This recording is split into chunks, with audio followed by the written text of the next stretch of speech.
Hello guys. आज हम पढ़ने वाले हैं कंपनी लॉ। तो सबसे पहले कंपनी लॉ में जो कंपनी वर्ड है ये दो लैटिन वर्ड को मिला के आया है, एक है कम और एक है पेनिस। कम का मतलब आता है टुगेदर और पेनिस का मतलब होता है ब्रेड। जब भी लोग एक साथ आके ब्रेड या इससे यहाँ पे सेंस करता है खाना खाना। जब भी कई सारे लोग एक साथ आके खाना खाते हैं तो उसको कंपनी कहते हैं। आज के टाइम पर कंपनी मतलब जो इसमें रिलेटेड है ये एक मल्टीनेशनल कंपनी होगी या कोई और कंपनी होगी, उसके बारे में बोला गया है। तो कंपनी की डेफिनेशन देखते हैं सबसे पहले। Association of persons who contribute either money और money is worth for a common purpose. मतलब एक एसोसिएशन है कुछ लोगों का, पर्संस का, जो कंट्रीब्यूट करते हैं या तो मनी या फिर money is worth like furniture, machinery या प्लांट, बिल्डिंग, लैंड, कुछ कंट्रीब्यूट कर दिया किसी कॉमन पर्पस को अचीव करने के लिए। ठीक है, तो अभी हम जानेंगे डेफिनेशन ऑफ कंपनी। मतलब एक कंपनी की क्या डेफिनेशन होनी चाहिए एज पर कंपनीज एक्ट 2013। तो according to section 2 subsection 20 of companies act 2013, a company incorporated under this act or under any previous act companies act। यानी कि एक कंपनी को कंपनी तब माना जाएगा जो अंडर दिस एक्ट यानी कि 2013 वाले एक्ट के अंदर आई है, या कोई पहले के कंपनीज एक्ट लाइक 1956 का जो कंपनीज एक्ट था उसके अंडर अगर इनकॉर्पोरेट हुई है तो उसको हम कंपनी मानी जाएगी। ठीक है, ये एप्लीकेबल होता है होल इंडिया, एक यूनिफॉर्म बेसिस पे पूरे इंडिया में। पहले जम्मू एंड कश्मीर के स्टेट को एक्सेप्शन माना जाता था, लेकिन 2019 के बाद जम्मू एंड कश्मीर भी इसके अंदर इंक्लूडेड होने लग गया। Subject to special provisions in specified states and union territories and notification issued by the central government. कुछ स्पेशल प्रोविजंस होते हैं, कुछ स्पेशल कंपनीज होती है, उनके लिए एक स्पेशल प्रोविजन कुछ स्टेट्स और यूनियन टेरिटरीज में बनाया जाता है, एक नोटिफिकेशन इशू करता है सेंट्रल गवर्नमेंट। उसके तहत इस एक्ट के अंदर 7 शेड्यूल्स होते हैं, 29 चैप्टर्स होते हैं और 470 सेक्शंस होते हैं।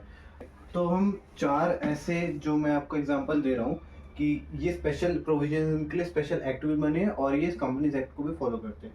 सबसे पहले इलेक्ट्रिसिटी। इलेक्ट्रिसिटी के लिए बोर्ड मेड बाय स्टेट, कोई भी स्टेट की इलेक्ट्रिसिटी के लिए वो एक अपना अपना बोर्ड सेलेक्ट बनाता है। ठीक है, उसमें ये बोर्ड के भी जो एक्ट होते हैं वो भी यूज करे जाते हैं और कंपनीज एक्ट भी लागू किया जाता है।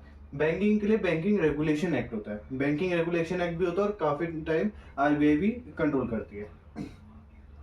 इंश्योरेंस के लिए IRDA, insurance regulation and development act, शायद ये था या फिर जो भी था, आप कमेंट में बता दो मेरे को अगर मैं गलत हूँ तो। और टेलीकॉम कंपनी के लिए TRAI, ये आप कमेंट में मेरे को बता दीजिए इसकी फुल फॉर्म क्या होती है।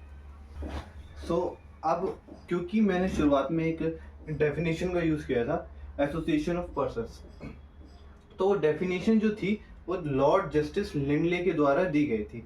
बट इस डेफिनेशन जो है अब वैलिड नहीं रहती क्योंकि उसके अंदर एसोसिएशन ऑफ पर्संस लिखा गया था। पर्संस, कई सारे जो पर्सन हो जाते हैं उनका जो एसोसिएशन है वो। ठीक है, अब उन्होंने कंपनी को मेंशन करा था एसोसिएशन ऑफ पर्सन के द्वारा, लेकिन अब वो वैलिड है नहीं क्योंकि जो नया कॉन्सेप्ट है वन पर्सन कंपनी का, जो कि कंपनीज एक्ट 2013 में इंट्रोड्यूस करा गया है, उसके तहत ही एसोसिएशन ऑफ पर्सन वैलिड नहीं रहता, ये सूट ही नहीं करता। तो अब हम एक डेफिनेशन और देखते हैं, प्रोफेसर हेनी के द्वारा दी गई है। तो प्रोफेसर हेनी कहते हैं कि एक कंपनी एक आर्टिफिशियल पर्सन होती है जो लॉ के द्वारा क्रिएट हुई गई होती है, उसकी एक सेपरेट लीगल एंटिटी होती है, एक परपेचुअल सक्सेशन और कॉमन सील के द्वारा। ठीक है, इसी डेफिनेशन के अंदर सारे इसके कैरेक्टरिस्टिक्स मान लो एक कंपनी की डिफाइन कर दी गई है, artificial person, separate legal entity, perpetual succession और कॉमन सील। ठीक है, कंपनीज अमेंडमेंट एक्ट 2015 के अंदर कॉमन सील को ऑप्शनल बना के दिया गया है। तो अब कॉमन सील एक मैंडेटरी नहीं है, पहले मैंडेटरी हुआ करती थी। ओके, तो अभी एक लास्ट टॉपिक है इसका, बॉडी कॉर्पोरेट वर्सेस कंपनी। इस वीडियो का लास्ट टॉपिक है, नॉट दिस होल चैप्टर। तो बॉडी कॉर्पोरेट और कंपनी में क्या डिफरेंस है? सबसे पहली चीज जो इस डायग्राम से आप देख सकते हो, बॉडी कॉर्पोरेट एक वाइडर टर्म है as compared to company. Company एक पार्ट है बॉडी कॉर्पोरेट का। इसको हम ऐसे लिख सकते हैं, all body corporate are not company but all companies are body corporate. ठीक है, हम ये लिख सकते हैं। अब बॉडी कॉर्पोरेट में आता क्या क्या है? सबसे ये 6 चीजें आती है बॉडी कॉर्पोरेट में। सबसे पहले आती है कंपनी, जो भी कंपनीज एक्ट 2013 के अंडर रजिस्टर होती है, जो भी कंपनी के डेफिनेशन को फुलफिल करती है वो कंपनी इसके अंदर आती है। फॉरेन कंपनी, किसी दूसरे देश की कंपनी हमारे यहाँ पे आके अपनी ब्रांच खोल रखी है तो वो भी आएगी। Corporation formed under special act, ये कॉरपोरेशन जो भी फॉर्म होते हैं स्पेशल एक्ट, चाहे वो पार्लियामेंट करे, स्टेट लेजिस्लेटिव करे या किसी फॉरेन कंट्री करे, उसके अंडर जो भी कॉरपोरेशन फॉर्म होती है स्पेशल एक्ट के, वो आती है। पब्लिक फाइनेंशियल इंस्टीट्यूशन, ये पब्लिक फाइनेंशियल इंस्टीट्यूशन भी आती है, जो कि section 2 subsection 72 of companies act के अंदर बता रखा है।